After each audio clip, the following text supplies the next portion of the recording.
This is Ross Coulthard, and you are listening to That UFO Podcast.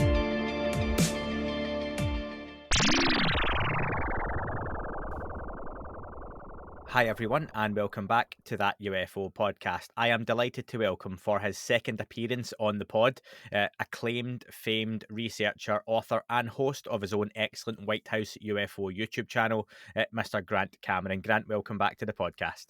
Thank you, Andy. Glad to be on. I'm very glad to have you. Very popular guest, and as soon as I said you were coming back on, people were asking me when it was going to be released already. So this is one folks are definitely looking forward to. Grant, the last time we spoke, it was May 2021. For anyone who's not heard that, they can go back and check that one out. At the time, the UAP Task Force report was on the horizon. A lot has happened since then. In the year since that report was released, what for you has stood out as being real progress in the disclosure movement? Well, first of all, I guess I could point out that the fact that it's even happening. I mean, I've been in this since 1975, and I never in my wildest dreams ever believed this would happen. I remember I tell the story that I was at an X conference run by Steve Bassett a number of years back. And at the end of the conference, they had a panel. We were all sitting on the stage, and they were taking questions from the audience. And one of the audience people asked, when do you think disclosure is going to take place? So the first person said, 6 months. Next person said a year, whatever. And it came to me and I said, 2042. And I remember Steve Bassett's face just dropped. He's like, how could you possibly say this?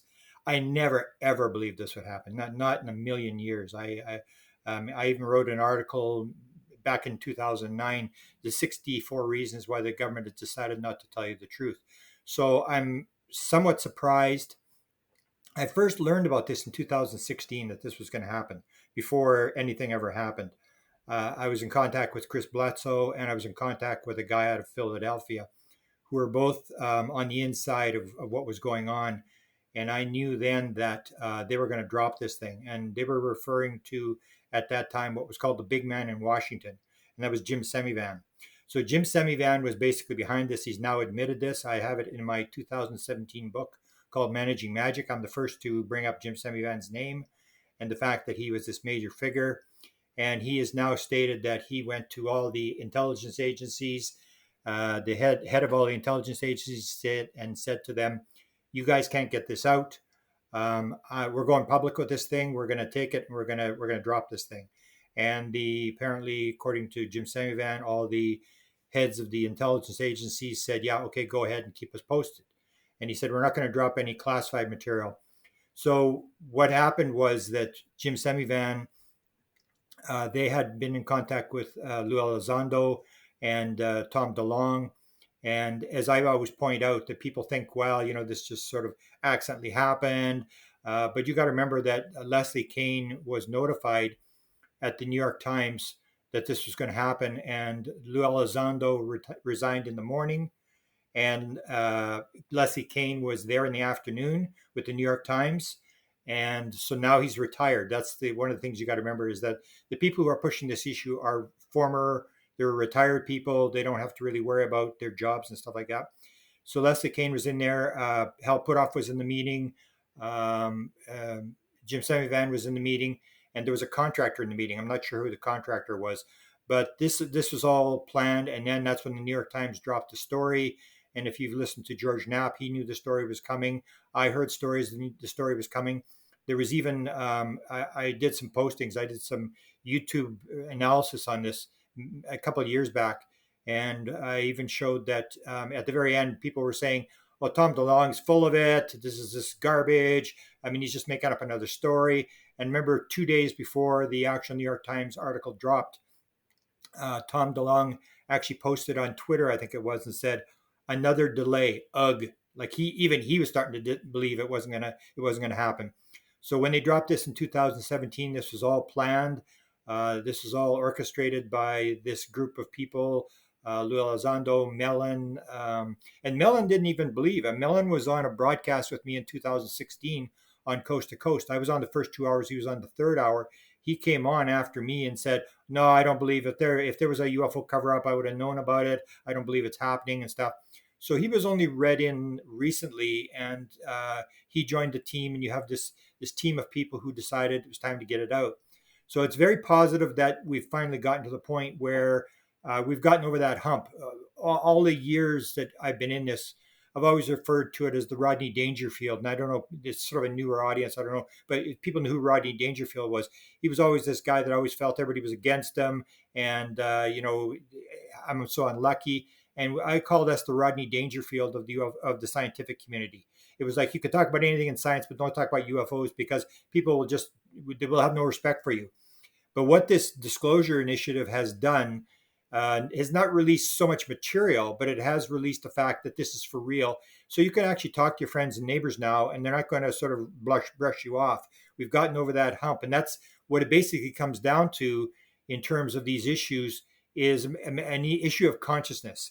So whether it was women's right to vote or gay rights or gay marriage or anything like this, you can go and ask people, when did this first happen?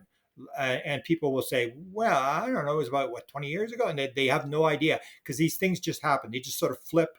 And I made the expression that when the New York Times article came out, I remember Stephen Greer used to talk years ago about the fact that when this thing becomes known, the stock market is going to melt down. People are going to realize oil is not worth anything and all this sort of stuff. And the point was, when the New York Times article dropped, what happened? Absolutely nothing, because the consciousness was ready. It was like people went, yeah, okay, we know that already. Okay, now tell us where they're coming from and stuff like that. So we were over that hump where we can now talk about it, where it's not this ugly issue that we're trying to stay hidden in the closet. And now the issue is to raise consciousness towards the next issue of what it is, where it's coming from. But the idea of UFOs exists is actually out there. One of the problems that we have in the UFO community, because you and I, maybe we know about all this stuff, we've accepted it. Like, for example, in 1975, I had 5 close encounters with these objects. So I knew I've never ever tried to prove UFOs exist. I could care less. I mean, it's like this new stamp that the Ukrainians put out, where the guy is on the shore of Snake Island and he's giving the finger to the warship, the Russian warship. I mean, that was like me. I couldn't have cared less. If you believe it, believe it. I don't care. People usually knew that you don't argue with me because I'll sit there and talk until you fall over. So they would just don't get them going. Don't talk. So we've gotten to this issue where consciousness has been raised, where it's now an open issue, and unfortunately, because the public community is behind, we have to do these public hearing things. So what we're doing is we're replowing the same field again. So we're bringing up Lou Elizondo and Salas and all this kind of stuff, and we're people are getting frustrated because it's the same stuff. They're talking about the same stuff they were. But for us, it's the same stuff. But for the general public, that's what this is pointed at with the general public. In fact, I may even be doing an episode of this in Canada, doing the same thing that Brazil is doing in Canada. I'm just at the point where I'm setting it up and making sure we have the witnesses on board and the government people on board. But I'm going to try to do the same thing. And that's for the general public, to get the general public up to speed in terms of what's going on. But for most of the UFO community, this is kind of boring stuff because it's the same stories all the time. And people get sort of frustrated. They want the next step to take place. But the way it works is you have to sort of bring everybody along. You've got to get the rest of the public up to speed. And that, I think, is what's going on, whether it's the U.S. Congressional hearings or whether it's the Brazilian hearings. And in terms of the United States, I had released leaked this document, the Wilson leak document, which a lot of people said they were absolutely shocked that this thing has actually been read into the congressional record. That now This is a matter of, and I know Eric Davis was probably pretty upset with me that I eventually got this document out, and I had someone else leak it for me because I knew Eric Davis and Hal Puthoff, and I knew all these people, and I didn't want to be the one to drop it. There was a number of other people who had the document. They got it from me, or they found it on the internet early, who didn't release it as well. But I mean, that's the situation that you're at, where that document alone can break the cover up. It has enough material in it, and all they have to do now is have a hearing, not with these defense people, because what the government is doing is they're putting up defense people who don't know anything. And that's what people got to realize, that in the government, 99.9999% of people have no clue what's going on. So you can take somebody who's in the Pentagon and put him out there, and he's never heard about UFOs. He doesn't know what's going on. He wasn't in the program. He wasn't read in, and he'll sit there and say, "Well, I think it's drones or whatever." That's what the government is doing to try to keep the sort of the lid on top of this thing. But all you need is one congressional hearing where Eric Davis is there, Hal Puthoff is there, Lou Elizondo is there. They're sworn to tell the truth, and they are given a wave of clearance where they can talk about whatever they want, and that's it. Game over, set, match. It's game over if you get Eric Davis, Eric, and say Elizondo and Hal Puthoff up in front of a congressional hearing. Then they're going to talk about the crash material and all this kind of stuff, which so far is hidden. And you can't really blame them for hiding it, because that's the whole deal. The guys that control this, it's all about getting this before the Russians, because I'll always maintain that it's not the metals, it's the consciousness aspect that you've got to watch. That's what they're on top of, and they don't want to release. You mentioned the Wilson Davis memo, Grant, and that was Congressman Mike Gallagher, who I think for many people stole the show with his line of questioning, his submission of the documents into public record. What was your reaction when you heard him submit that, or was it something you had wind of beforehand? I didn't know they were going to submit it. I didn't even know they were going to bring it up, because, as you know, there's a lot of controversy in the UFO community as to, the document, whether it was real and stuff. And I knew it was real right from the word go. I mean, I knew because on the Wilson leak document, the whole thing had been set up by Oak Shannon, if you remember in the document. And I was in contact with Eric Davis when this memo thing took place. I didn't know he had written it, but I was in contact with him, and I knew he was close friends with Oak Shannon. In fact, there's a document that I was given, which are Oak Shannon's notes to the 1985 meeting. If you remember, John Alexander held a thing where they were trying to break the UFO cover up in 1985, and they had top secret SCI. Everybody had a top secret SCI clearance. They were in a secure vault on the East Coast, and they were talking about UFOs. Well, I was given Oak Shannon's notes. Now, I have not released them. I'm not allowed to release them until Oak Shannon dies. But I was given this by Eric Davis. So I knew that Eric Davis and Oak Shannon were close friends. And so I was not really surprised about the document. I was surprised they read it in. And I think you're referring to Gallagher's a woman, I think. It wasn't. And one of the things I point out to people. No, it's the young gentleman. Yeah, there's the girl who did the first draft. Gillibrand, I think that's Gillibrand. Right. Yeah. People got to remember with Gillibrand that you got to look at her background, because I always see people, do you know who she actually is? And they say, well, yeah, she's a senator. And I say, from what state? They say New York. And I say, how did she get her seat? And she got her seat when Hillary Clinton went to the State Department. So she has Hillary Clinton's seat. And you got to remember, Hillary Clinton was the one that started. It was John Podesta and it was Hillary Clinton that basically started this whole thing. They wanted this thing disclosed. If you recall, it was supposed to be in the fall of 2015, but it didn't happen until spring of 2016, where she was on the Kimmel show and she brought up the fact that they're now called UAPs. That was supposed to have happened 6 months before, but she wasn't asked a question on this talk show. And she brings it up, and it was her and John that actually pushed this whole thing. And I was being told in 2016, they're going to drop this thing. It's coming out. And because Hillary lost the election, that's why they had to retool the whole thing. And they exposed the three main witnesses, McCaslin, McKay, and Robert Weiss from Lockheed Skunk Works. They had to take off because they were exposed in the WikiLeaks email drop from John Podesta. So it was all sort of planned beforehand. And I think the Wilson leak thing was just an accidental thing that I happened to get. And I always said the cover up will break when this document is fully understood or leaked and stuff. So it's in the memo, and the next, hopefully some of the senators will take it. And I do know that one experiencer has had a U.S. senator at his home trying to see something. And that's what you've got senators now who are very interested. They're secretly behind the scenes trying to read material on it, get material, talk to people. And the same thing's happening in Canada. There's a member of parliament here in Canada who I was contacted to provide him all the Wilbur Smith material, all the thousands of pages of material from the early Canadian government. He's in the opposition party here in Canada, and he requested that. And then he went to all the different researchers, and he went to Mellon, he went to Puthoff, he went to Elizondo, gathered a lot of material. So that's what you see with these government people. They don't want to be upfront about what they're doing, but behind the scenes, I can assure you that these senators have caught on, and a lot of them are very interested in this whole thing. And it's no longer a thing where you lose your seat when you sort of bring this thing up. So I'm pretty encouraged with what's going to happen. It's the whole idea is when the next hearing takes place, and do we go to public hearings where we get to bring in people like Eric Davis and Hal Puthoff and Lou Elizondo, who, if they are waived, their security clearance is waived, will basically tell the American people what's actually going on. You mentioned senators visiting experiencers, and you may or may not be in a position to say, but would that be places like the Bledsoe Ranch? Yes.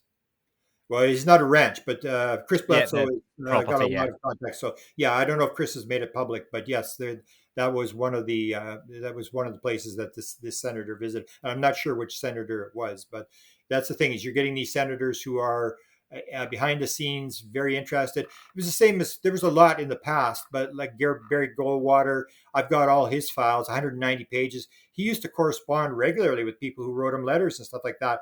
And they would ask him about this famous story where he asked LeMay to go in the blue room at Wright-Patterson Air Force Base. And LeMay tells him, be quiet, don't ever bring this thing up again or I'll court-martial you. And and he was, Goldwater was the head of the Senate Intelligence Committee at one point. So he was a fairly major guy, but he had made a phone call to, now what's his name, from SAIC.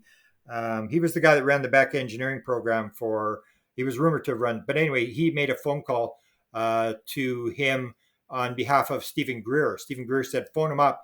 And he phoned him up, and his daughter had said she had never seen her father so scared. And he never talked about UFOs again. So they backed him off, but now the cat's out of the bag. There's no way they're going to put this thing back in the bag. What they're trying to do is just sort of throw things in the way to try to slow it down. But Congress is separate. It's a separate branch of government than the executive branch. And there's not much the executive branch can do if Congress wants to have their hearing and bring them in. In Canada, we're trying to get a hearing in the House of Commons. That we're not going to get, but I think we can have a hearing where we have parliamentary members actually asking questions on an online session with top level witnesses to sort of educate the Canadian people as to what's going on. You mentioned some names like Lou Elizondo, Eric Davis, Hal Puthoff, and some of those have said already, especially Lou, he'd be open to standing in front of Congress and testifying. There are other names, for example, Admiral Wilson and others, who it'd be great to have those individuals there, but many would say it's fear of prosecution or the lack of any immunity that's holding that back. Gary Nolan has recently said that immunity language is almost fully drafted, and that's something they're hoping to bring forward. Have you got any inkling as to any individuals that may come forward if they're granted full immunity, given what their roles may have been in this cover-up potentially? Well, you basically, I guess, what you'd have. I used to call them the Avery back in the 1990s. I put out the list. I was one of the first people to put out the list, and these are a lot of people like Kit Green has a lot of knowledge. Jacques Vallée has a lot of knowledge. These are people who had security clearances who are now retired, but still have to be at their security clearance. I guess what it would come down to is what we used to call the Avery. Now they're called the Invisible College, or I can't remember what they call them now. The cosmic club, the cosmic group or something. And this is like this invisible college of 50 or more people that are, one of them ones would be Tim Taylor, his name has been around. Is that the fight club that Diana Pasulka mentioned? Yeah. So his name has been mentioned a number of times. He has clearances from all the agencies, CIA, NSA, NASA. He's got a very good knowledge. So it's these type of people from the Invisible College. Some of the government people that might come forward, I guess the main one would be Wilson. That Wilson tried to look into this. But if you get congressional subpoenas, you have all the names in the Wilson leaked document where you can grab all those people and pull them forward. Because I fully believe that all the material in that document is pretty clear. It's a real document. And what you got to remember is that there's a lot of people that can be named. I think Danny Sheen had said that when they went in for Lou Elizondo, when he was fighting for Lou Elizondo, he was basically going to name everybody, all the people that were involved, and force the Pentagon to investigate all these people. So they know, who's involved and whatever, and those people can be subpoenaed, and that would break that open. It's a matter of the fact that the Congress is sort of, sidestepped now with the midterm elections and with this January 6th committee and stuff like that. But eventually, we're going to have a hearing where somebody like Eric Davis, I say, is the biggest, because what people forget is Eric Davis wrote that those notes in 2002. And I know people he was talking to that were much higher level than Wilson at the time. And Eric Davis has an intelligence background. People don't realize that. He had U.S. Air Force intelligence before he got into, the scientist thing. And so he knows how intelligence works. He's got all sorts of connections. So if he knew that in 2002, what are in those notes, you can imagine what Eric Davis knows now. And you can imagine what Hal Puthoff knows. Because that's basically what this has happened is I always said with the Avery or with the Invisible College or whatever you want to call these guys, I said, you may agree with these guys or disagree with these guys. But when Jim Semivan talks, when Eric Davis talks, when Hal Puthoff talks, make sure you tape it, make sure you take notes, because these guys will slip on the occasional time and they'll say something, and these guys know what's going on. And what they had done is they had gotten together. It works the same as any other club, is you have a security clearance and they're trying to figure it out as well. So they had this group, which was the Avery, which would meet from time to time, and they would get together and what's up and what do you know and what do you know, and they would all exchange stories. They wouldn't talk to the people on the street because it was all classified, high level stuff. But they're trying to figure it out as well, because I don't think anybody has the answer to this thing. I don't think anybody knows, because I think as I said earlier, I think when this all comes down, this is going to come down to a consciousness interface. This is going to come down to the fact that this is not as physical as people think it is. And that's the part that you'll see in the government. Nobody ever talks about ETs, because I think they know it's more complex than ETs. That's why they'll call them the others and things like that. They realize that this is, Jim Semivan said, there's no there. And he's a guy who had face-to-face contact with these beings. And he basically says, I don't know what's going on. And I think that's what it is. It's almost like, I think it was Heisenberg said, the universe is not only more amazing than you think, it's more amazing than you can ever imagine. And I think that same thing is going to become with UFOs, that is more amazing than you can ever imagine, that the more you look at the UFOs, the more complex this thing gets. I even heard a story, a friend told me a story, he had with a group, and he had been shown a film, a government official film. I'm not sure what the date was or what the agency was, but he and a couple other people had been shown this film, and it showed a UFO morphing. Now, if that's true, it's game over, because we're sitting there with UFO sightings. As I said, we're trying to replow the same field. It's like this sighting, that sighting, Rendlesham from Forest and Ariel School, and we tell these stories and stuff like that. But when you come down to it, it's going to be this very, very complex thing where you're looking at UFOs and you're categorizing the sizes or whatever, and the thing can change shape and size anytime it wants. So what's the point of covering UFO sightings? Because the thing's just making a change. I remember even in 1975, I had 2 sightings. I didn't remember this until we got into this sort of discussion about this morphing thing and can they appear as whatever they want. In 1975, I had 2 sightings, 2 of my close sightings that came right at me. But when they started, they were one object. And when they got to me, they were another object, completely different object. And it had changed on the way in, coming in from the horizon. So you can see that these things can change shape, they can change size. And even I don't know if you've interviewed UC Ronan from Israel, he wrote a book called One, this idea that it's all one thing, the oneness of the universe and stuff like that. That was the message he got from these green beings. And what they told him in their discussion was, when we come to your world, we can take on whatever shape and size or we want, and you can do the same thing. You just don't know it. We need a body in your when we come to visit you, but we don't have a body. So we take this on, and I always refer to people a very important story that everybody should take very close contact with, and that's the story that Leslie Kane tells about the being with the physical medium in Great Britain, where she goes to Stuart Alexander's place, and she said she had seen this on a number of occasions, where she sits at this little table. It has a red light under it. And she says this watery stuff comes up on top of the table, and it starts to form this arm and this hand. And she says she feels the hand. And she said it's as real as a real hand. She could feel the knuckles. It's warm. It's soft like a child's hand or whatever. Then the hand bangs on the table, and then it just sort of dematerializes off the table. That's what's happening with the UFO thing. They're coming in, they're materializing, and then they're dematerializing. So people that think that's just some ET that came in with a ship and metal or whatever, it's way beyond that. And I've learned that in almost 50 years of doing this, that the more I look at it, the more I investigate it, the more complex it gets, the weirder it gets. And it's almost like they're showing a pattern, because if you take a look, there's a definite pattern. UFOs started in like 1895. There were wooden ships with propellers and sails, and there was guys hanging down off of ropes and said, "Oh, we're from Mars."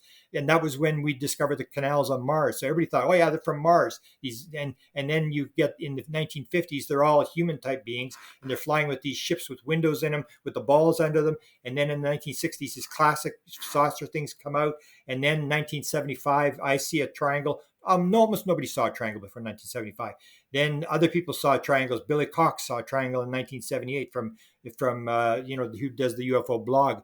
And you see the triangles appear, and then you see the ground traces, and then the ground traces stop. There has not been, as far as I'm concerned, there's not been a ground trace in 20 years. They have not landed. They don't have windows in them anymore. And you see that the UFOs are changing. Now a lot of it is orbs, these orbs that are flying around. And you see that the pattern is changing, and they're showing us the complexity of it. So they used to tell people very simple things. Now they're starting to get into tell people very complex things. And I have a book coming out called the UFO Sky Pilots. And I interview in the book, I have 36 people. I think it's 36 to 40 people who claim they have flown the ship. And this includes a 747 United Airlines pilot. It includes the Ramirez, who is this top CIA guy. It includes a U.S. Air Force retired colonel out of Los Angeles. And they all say the same thing. When I say, "You flew the craft?" Same as Chris Bledsoe. I said, "You flew the craft?" And he said, "Yeah." I said, "Tell me, how do you fly a craft?" He said, "Well, you do it with your mind. And you go in, you put your hand on a panel, you put your hand on a ball. One of these two things are on a flat panel or a flat panel on the wall, and then you become one with the craft." And they all say, everybody says the same thing. You become one with the craft. The craft is alive, and whatever you think is what the craft does. And then you have guys like Ron Johnson, who said when he sat in the chair, they made him sit in the chair and put his fingers on this thing, and it looked like the chair had been built for him. They said, "Where would you like to go?" And he said, I'd like to go and see the Milky Way from a distance." And they said, "Hang on, it's going to be very intense G-force." He said, within 1 second, he said he looked out the window, and there in the distance was the Milky Way. So that's like 50,000 light years or 100,000 light years. He's outside the Milky Way. Something seriously wrong with time and space. If that story's true, and other people will tell that story as well. Ramirez tells that kind of story where he's instantly at a planet and stuff like that. It shows us that we've missed the boat. We've got some things in that we're believing that aren't. Almost like, I think Mark Twain. I've got the quote here. What Mark Twain said: "It ain't what you don't know that gets you into trouble. It's what you know for sure that just ain't so." And I think that's the problem, is that we sort of believe that we've got all the pieces of the puzzle. We're waiting for that one last piece of the puzzle to come in, and in fact, we've got almost everything wrong. We don't understand time and space. We don't understand all this kind of stuff. And that's what they're covering up. That's what the high level people are covering up in the background, and which hopefully people like Elizondo and these people can open this up and point out who these people are and what they're doing. The problem is that it's all going to be classified. The highest secrets in any government are always the weapons secrets. So you always got to remember that they're trying to take this technology and turn it into weapons. And so that'll be highly classified stuff, which I'm not sure they'll be able to shake out. But the idea that UFOs exist is already there. And then we're going to get in. I've heard rumors that they're going to bring up the retrievals at the next briefing. So if that comes out, then you're going to see it all unravel, and you're going to see the consciousness of the population in terms of everybody's going to start working on it. Everybody's going to start talking about it. And we're going to get past this block that we've always had about this crazy UFO subject that is woo-woo and could not possibly exist. How long is it going to take? You've covered quite a lot of ground there, and it's fascinating to listen to. People like you, people like myself, and many people listening to this podcast can accept and understand and take in those ideas. And even if they're newer to the subject and they're realizing it's not just ETs flying from Mars in a flying saucer, and there's different dimensions, realities, different levels of beings and consciousness. How do you get the general public into that conversation? Because even if a Lou Elizondo in front of Congress talks about what he knows, surely some of these ideas are just too much of a leap for even the general public to get involved. How do you bridge that gap, and how long could that take? Well, I always say we're no different than any other social or political movement. So you can maybe take, for example, women's right to vote. People don't realize women have only had the right to vote in the United States for the last 100 years. They were blocked for the first 150 years of the United States of America. And it comes down to the same issue, same way it works with everybody. You have to get the consciousness. You got to talk about it. And so it really doesn't matter how many bad jokes there are about UFOs or how many bad movies are done about UFOs. Every time it's in Hollywood, every time it's on a TV show, it raises consciousness. People become more and more accustomed to the fact that this is real, or even like Max Planck said, he's the guy that just, sort of was the godfather of quantum physics, and he even talked about the fight back that he got, and he said new ideas do not change by convincing your opponent that you're right. It comes from this idea that the old people die off and the new generation is not offended with the idea. So the more you get you get the young people coming on and the old people die off, the young people are not offended with this kind of stuff. And that's what I said with the discovery of the fact that we were actually UFOs were real. When that was the New York Times, everybody thought it was going to be like, game over, like everything was going to fall apart. People were going to commit suicide and all this kind of stuff. And basically nothing happened. So I think the consciousness is basically there, that if they say there are beings and there are crash saucers, whatever, everybody's going to go, yeah, I knew that already. I think it's just going to slide over and it'll just be more and more talk about it. And it's not something that you convince the entire public. You even have, I don't know, it was 12 or 13% of the United States still believes that the world is flat. So you're not really going to convince everybody all the time of what it is. What you need to do is the main roadblock has always been not the politicians, because the politicians go like this. They take their finger, they get it wet, and they see which direction is the wind blowing, and they'll go in that direction. So now the UFOs are going that direction, and everybody's trying to jump on board. In fact, Stephen Greer in the past actually told this story, and the senator escapes my mind. He was fighting with Hillary. But anyway, he had said, Steve made the pitch to him, and he said, we're totally with you. I'll tell you what, he said, you get the parade going, and then once you get the parade going, we'll lead the parade. And it's always that thing, is they need the votes. They would need to know that there's going to be support. So when the New York Times article in 2017 came out, nothing happened. Everybody was just sort of accustomed to it. And I think the same thing is basically, if you get into multi-dimensions, you're going to get into some so very religious people, the ones that were trying to block it, the ones inside the Pentagon that believe it's the devil. You're never going to convince those people that it's going that way. But you just need to convince the science, because I always say science, not the politicians will go in whatever direction they want. But if you take the scientific community, I think it was John Alexander put out a poll, and it was like only publicly the National Academy of Sciences, which is the top 200 scientists, they polled them. And I think it was only 6% believed in any paranormal phenomena. Only 4% believed in God or something like that. It was just like absolutely stunning numbers. But that's what you need to move. You need to move those guys off the line where even like now the Harvard study where they're doing the UFOs. They've got Shermer in there, but still you have this Harvard now working on it openly instead of trying to take John Mack's tenure away from him.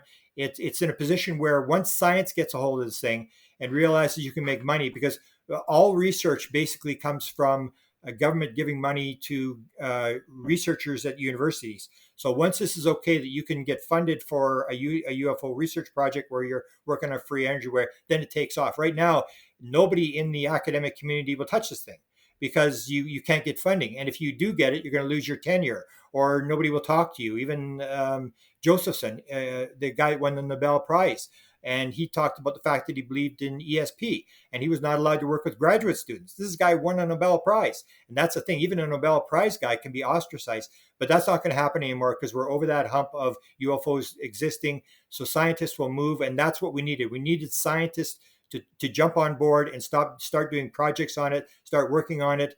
and it'll go on from there. It really doesn't matter if all the public believes. All you need is the funding to be given into the areas that we need them and scientists to work on it. And you're going to see a lot of research come out and a lot of answers coming out that the government really can't stop.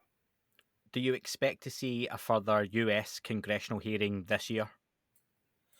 I wouldn't be surprised. I keep hearing rumors, and they keep pushing that they're going to get this, and it'll be a big one. I mean, if they do, my understanding is that they're going to try to put in Lou Elizondo and people like that, and if they get this immunity thing, this is going to be a big hearing. I mean, it's going to be major news in terms of not just UFO sightings, but the fact that they have bodies, the fact that they have crash material, and that they've been working on this for many years. I mean, I think that will be sort of big.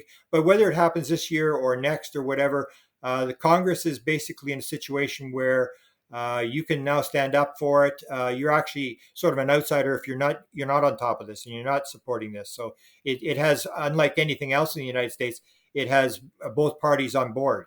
You don't have people fighting with each other. Everybody's trying to get this thing. And that's what I said about Gillibrand, is that people got to realize she ran for president in 2020. And guess who backed her? Guess who talked her into it? Hillary Clinton. And Hillary Clinton was a disclosure woman. She's the one that wanted to be the disclosure president. And because she lost the election, it didn't happen. They went ahead with it anyway. But Podesta has been pushing in the background. He's been pushing Biden. So I think you're going to see this thing, whether it's this year or next.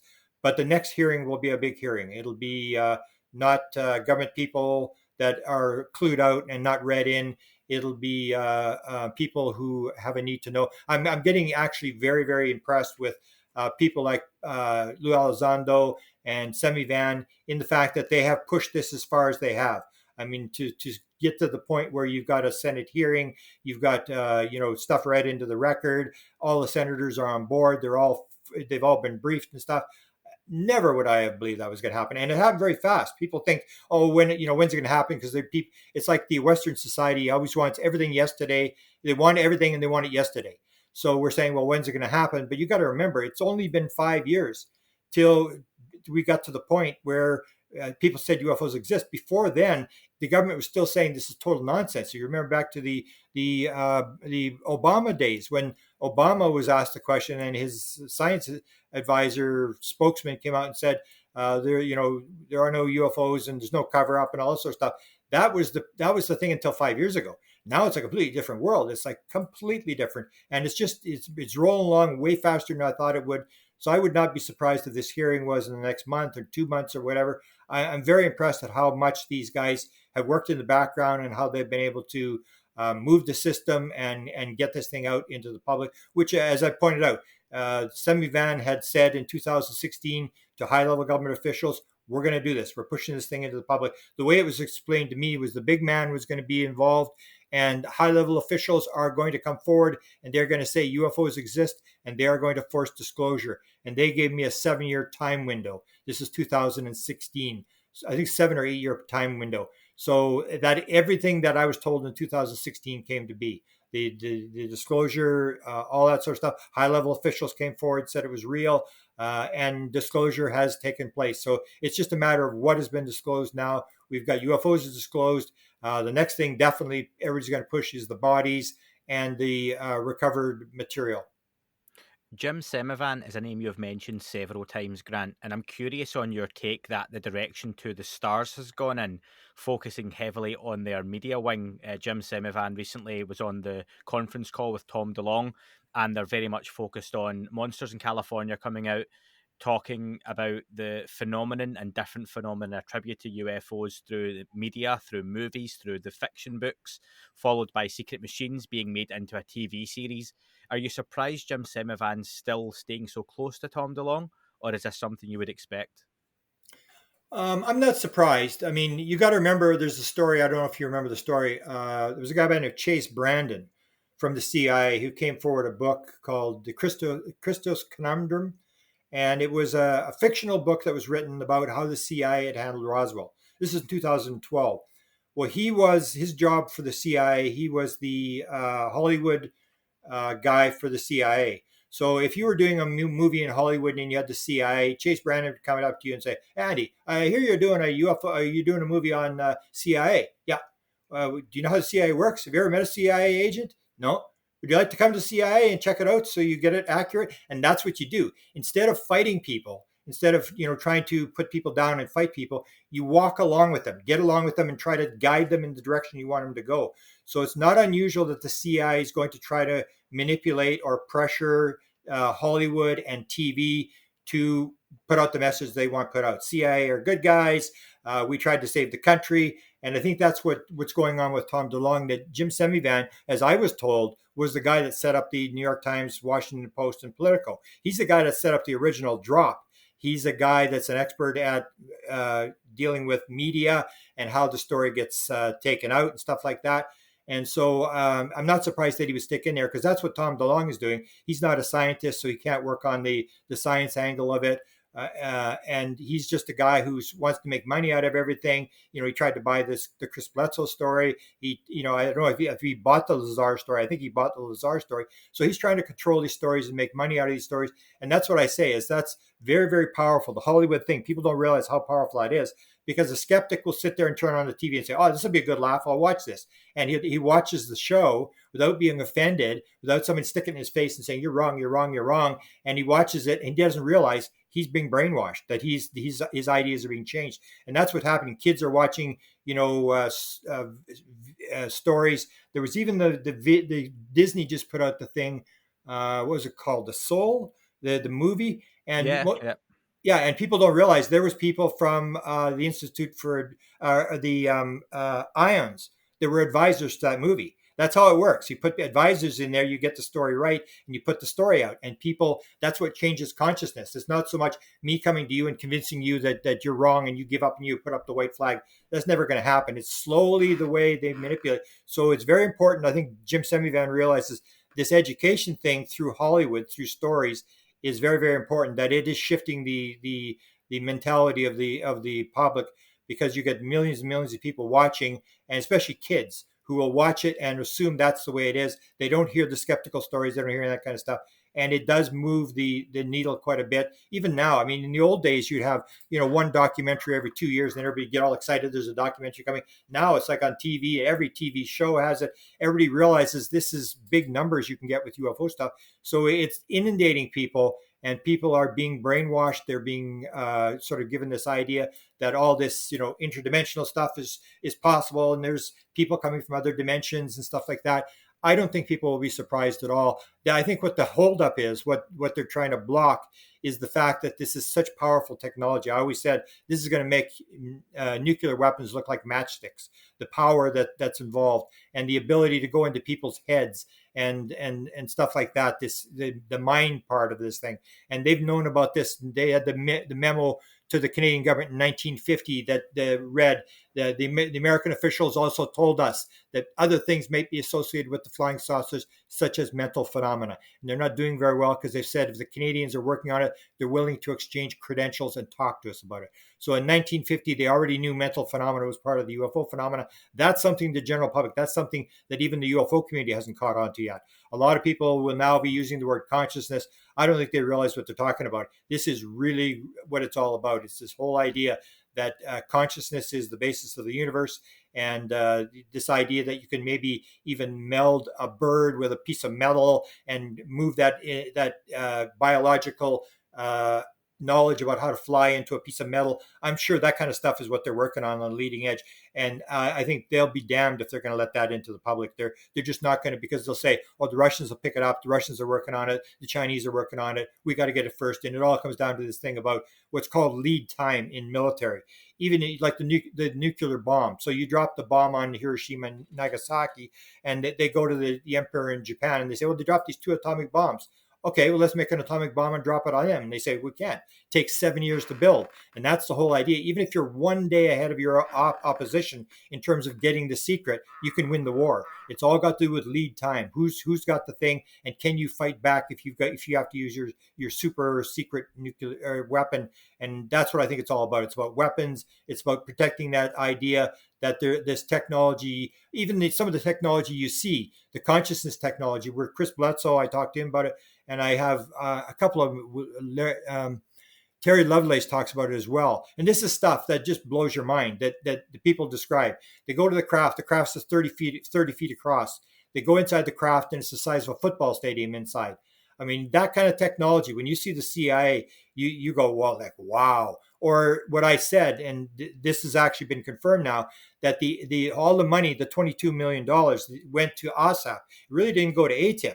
They weren't really, as far as I'm concerned, really weren't interested in UFOs. They were interested in Skinwalker Ranch, the orbs, the cattle mutilations, the 20 ports where they made things disappear, reappear. Where the wife goes in, she takes all the groceries out of the bag, puts them in the shelves, and then she goes to the next room, comes back, and all the groceries are back in the bag. That's what they wanted to investigate, because you can just imagine if they, like when these three guys, they always tell the Skinwalkers story, these three guys who were so scared they can't go back to the ranch. What happened there is these guys were armed, and they were hunting the Skinwalker, and they were walking down that road, and they got a voice in their head that said, "Leave, you are not welcome." And they were so scared. They left these special forces guys, and they were afraid to go back, and they went back to their house. It was this hitchhiker effect, which happens in all paranormal phenomena. It goes back and haunted their families and stuff. The voice in the head. I mean, if you can do that to your enemy, just go in there and talk in their head. That's what the intelligence would like to have. That's what the cover-up, I believe, is all about. It's that kind of technology that it's not the fact that UFOs exist.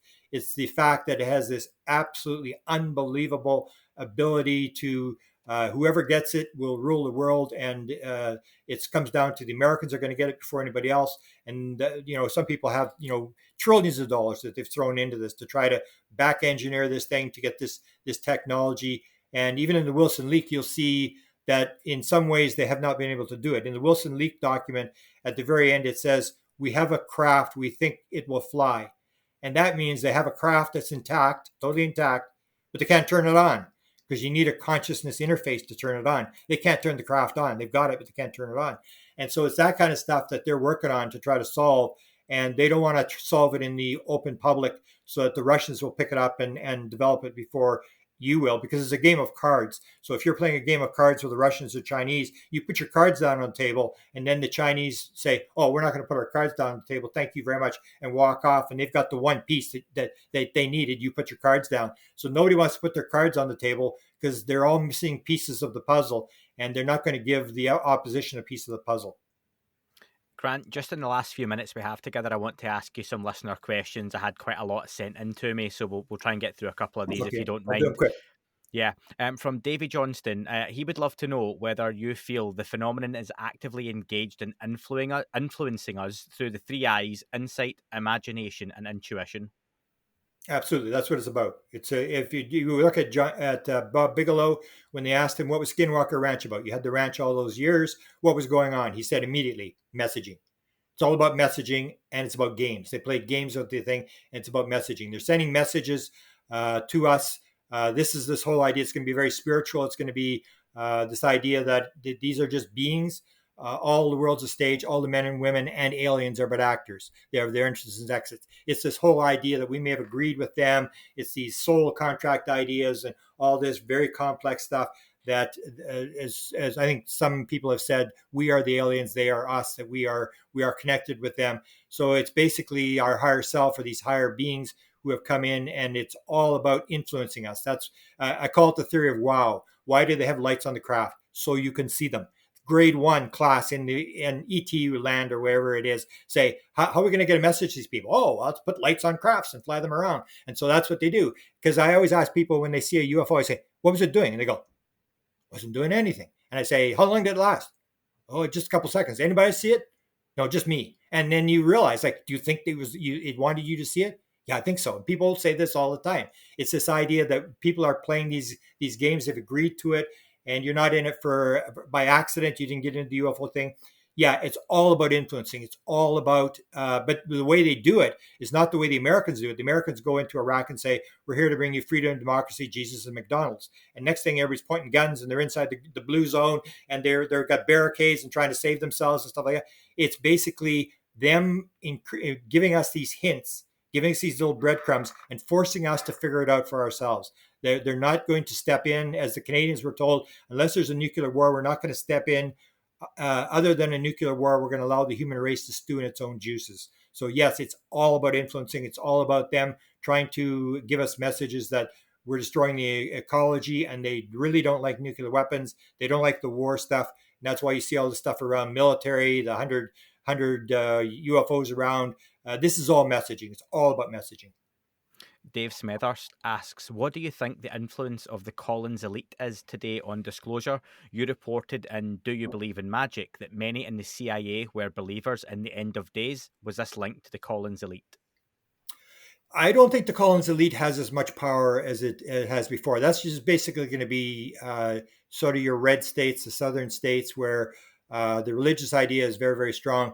I think they've lost a lot of power because they can't really speak out. They're sitting in the background, and they've gone after Lou Elizondo trying to stop it. I think they'll try to throw wrenches in it, but it's way beyond that. It's CIA. You've got it actually in Congress, and Congress is going to shake this thing loose, and people like Lou Elizondo and Sheehan and people like this are going to give them the clues as to where to look. And it's a different branch of government. I don't think they're going to stop. I don't think the Collins elite, these religious people, have as much power as they used to have. Because I think it's way beyond that anymore. It's out in where nobody can stop it. It's rolling, and once it's like a snowball. Once it starts down the hill, you just get out of the way. This thing is going to roll. And final question from Stuart. What does Grant think the ultimate outcome of CE5 contact attempts such as Jimmy Blanchett's work will lead to? I don't think it's going to be anything that's going to break it, because we put the message out. We showed how Jimmy Blanchett had actually got a code, and he had decoded this thing and showed the message and stuff. And everybody just went, yeah, whatever. It's just like people don't. I think it's only the crash saucer stuff that will affect people. There's a lot of people getting messages. There's 2 women in Great Britain who have contact with the beings, and I've actually gone through the one woman, and I've talked to the beings and stuff. There's a lot of people who have direct contact. Even John Burroughs, and he's keeping his thing secret, but in his regression tape, he goes into a direct contact. He's actually talking to the aliens. And that's why he doesn't want to release the tape, because it'll appear like he's totally crazy. So you get this kind of stuff where there's a lot of people claiming contact, and they're the people you got to listen to. You don't want to listen to the government necessarily, because they may not know it. And a lot of government people have realized that's what they said to Chris Bledsoe. When Chris Bledsoe said to them, because he's had everybody there. He's like shown a general how he flew the craft, a U.S. Air Force general. He's had CIA, NSA, ONI, everybody's been there, and NASA and stuff like that. And he said to them, he said, "Why? How come you government guys are always at my place? Why do you have to come to see me?" And he said, "Well," the one guy said, "Well, they don't really talk to us. They seem to be talking to you, so we want to know what's going on."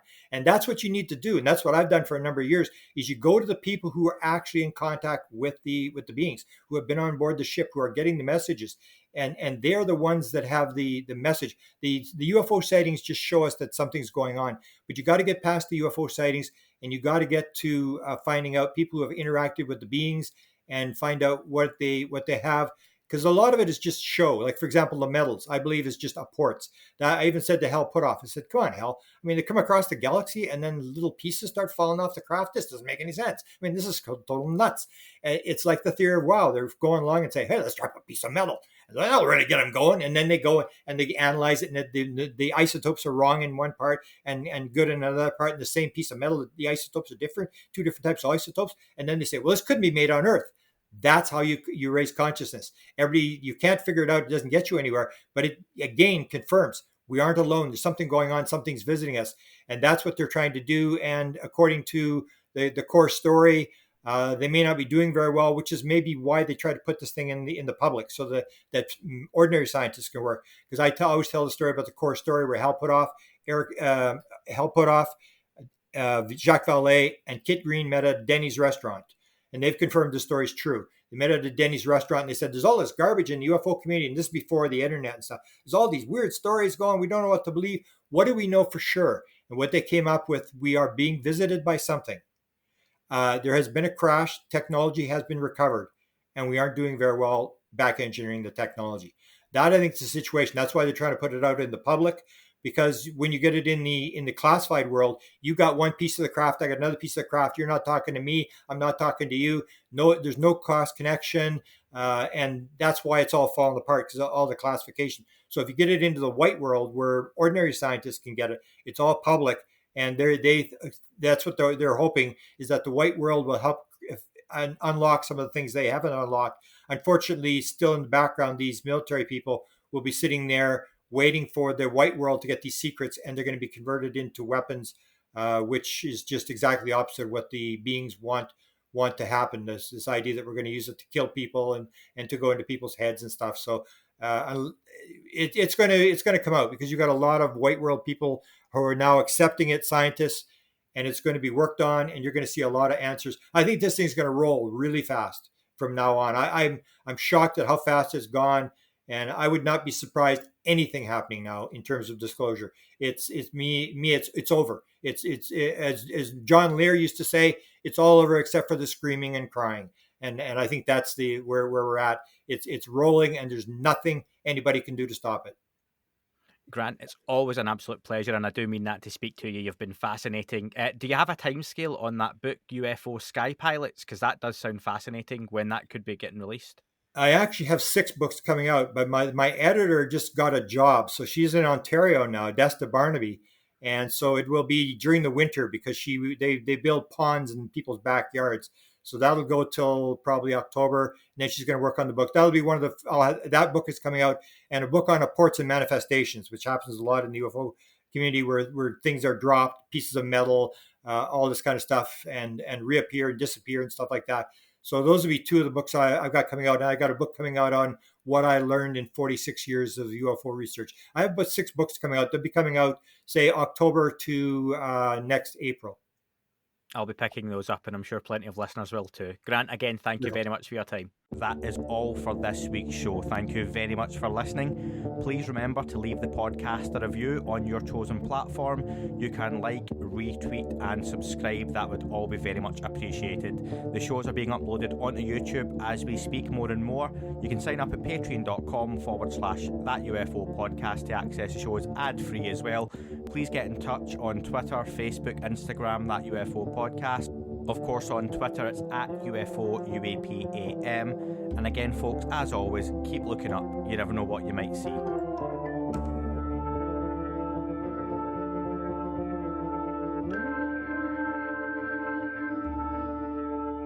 It wasn't a tic-tac and not quite a saucer, more like a hubcap designed by Chaucer, a little baroque and quite steampunk, like Alice was playing bass for the Parliament of Folk. The little fucker hovered right outside of my window, and when I shoved out the screen, he made it an issue. I don't think he expected me to see his ass, but I'd had some champagne and smoked a little around.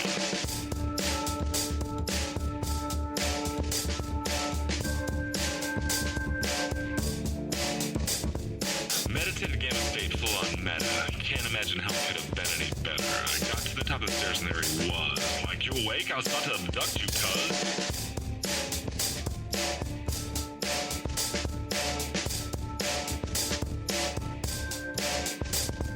I jumped back and nearly kissed myself, and I climbed out the window after the elf, and I woke up in my bed and there was something on my head and everything was weird and everything was red. And I called out to my boys. They thought this was noise. They thought it was a dream. They thought it was my toys. They thought it was my problems, and they think I should seek therapy, and I don't know what to do because it doesn't really scare me.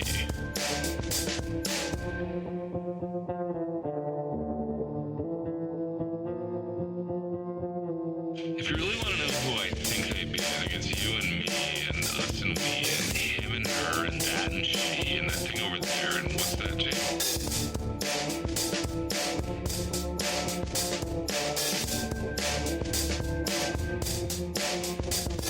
But for being serious, open your mind, consider your heart, consider time, consider your space, consider your lies, consider your life, consider your eyes.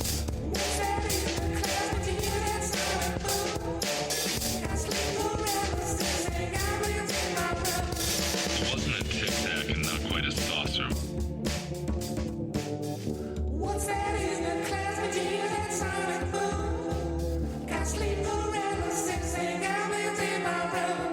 It wasn't a tic-tac and not quite a saucer.